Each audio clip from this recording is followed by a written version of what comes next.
Halo semuanya, akhir-akhir ini banyak banget kasus-kasus yang meresahkan, baik itu di dalam negeri maupun di luar negeri. Dan juga karena ini udah lama nggak bikin konten Enigma,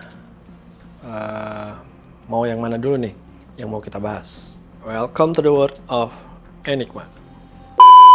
Pemenuhan minyak mentah dalam negeri seharusnya wajib mengutamakan pasokan minyak bumi dari dalam negeri, dan Pertamina wajib mencari pasokan minyak bumi yang berasal dari kontraktor dalam negeri sebelum merencanakan impor minyak bumi sebagaimana diatur dalam pasal 2 dan pasal 3 Peraturan Menteri ESDM nomor 42 tahun 2018 tentang prioritas pemanfaatan minyak bumi untuk pemenuhan kebutuhan di dalam negeri.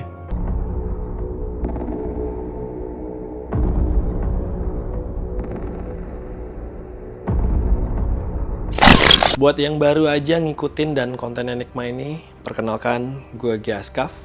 Dan baik hari ini kita akan bahas tentang kasus tata kelola minyak mentah dan produk kilang. Ini salah satu kasus yang lumayan besar dan cukup mengguncang dunia energi Indonesia. Kasus ini bermula dari kebijakan pemerintah yang mewajibkan Pertamina untuk mengutamakan pasokan minyak bumi dari dalam negeri. Nah, namun, penyelidikan Kejaksaan Agung menemukan adanya dugaan korupsi dalam pengelolaan minyak mentah dan produk kilang.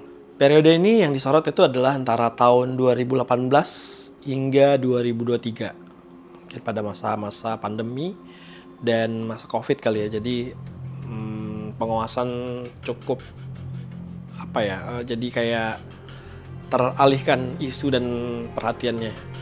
Modus operandi ini terungkap melibatkan manipulasi dalam rapat optimalisasi hilir.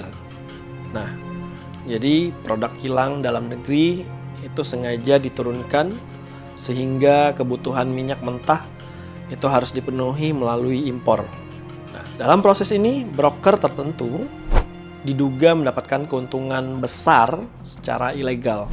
Jadi kebutuhan kita banyak, sementara pemasukannya dari ini sedikit, jadi sengaja dimasukin oleh broker untuk masuk, intinya untuk memenuhi kebutuhan bahan bakar untuk di negara kita.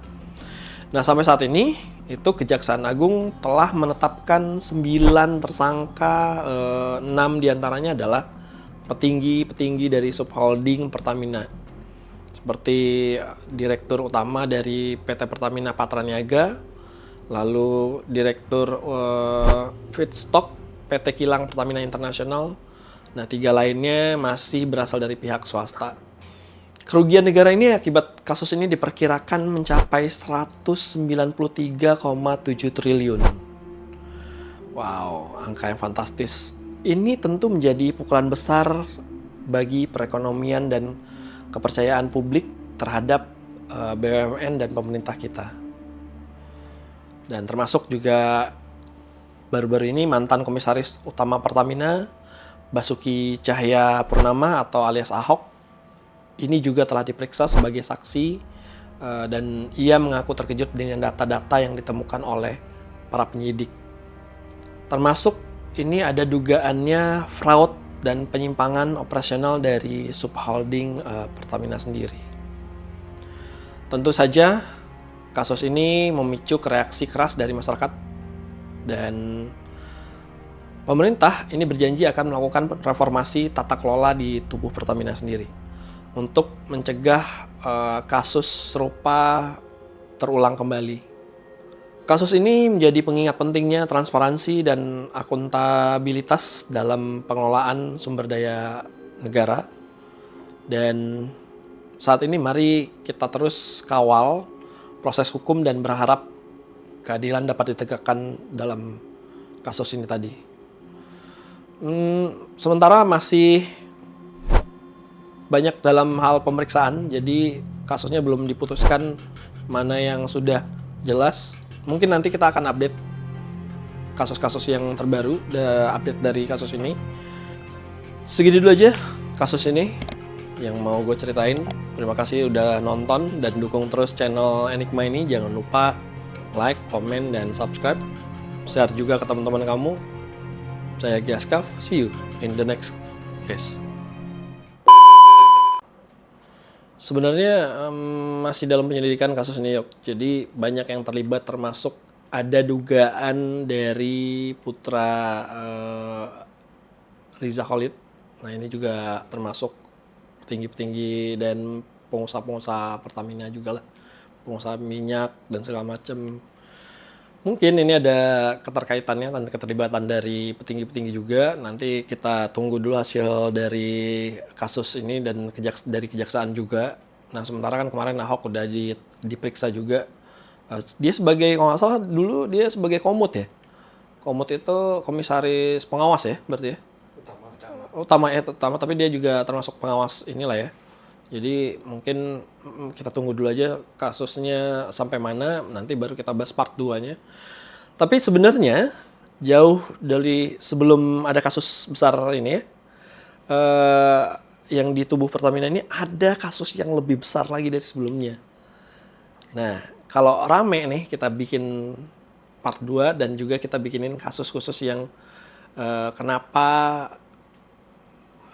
Pertamina ini dibikin dari awal. Terus ini juga ada kasus yang mana Pak Hatta dan Pak Hugeng, mungkin teman-teman di sini juga udah pernah tahu Pak Hugeng itu adalah polisi jujur ya. Kalau kata siapa ya, saya pernah dengar tuh yang polisi jujur itu adalah polisi tidur, Pak Hugeng, sama satu lagi tuh.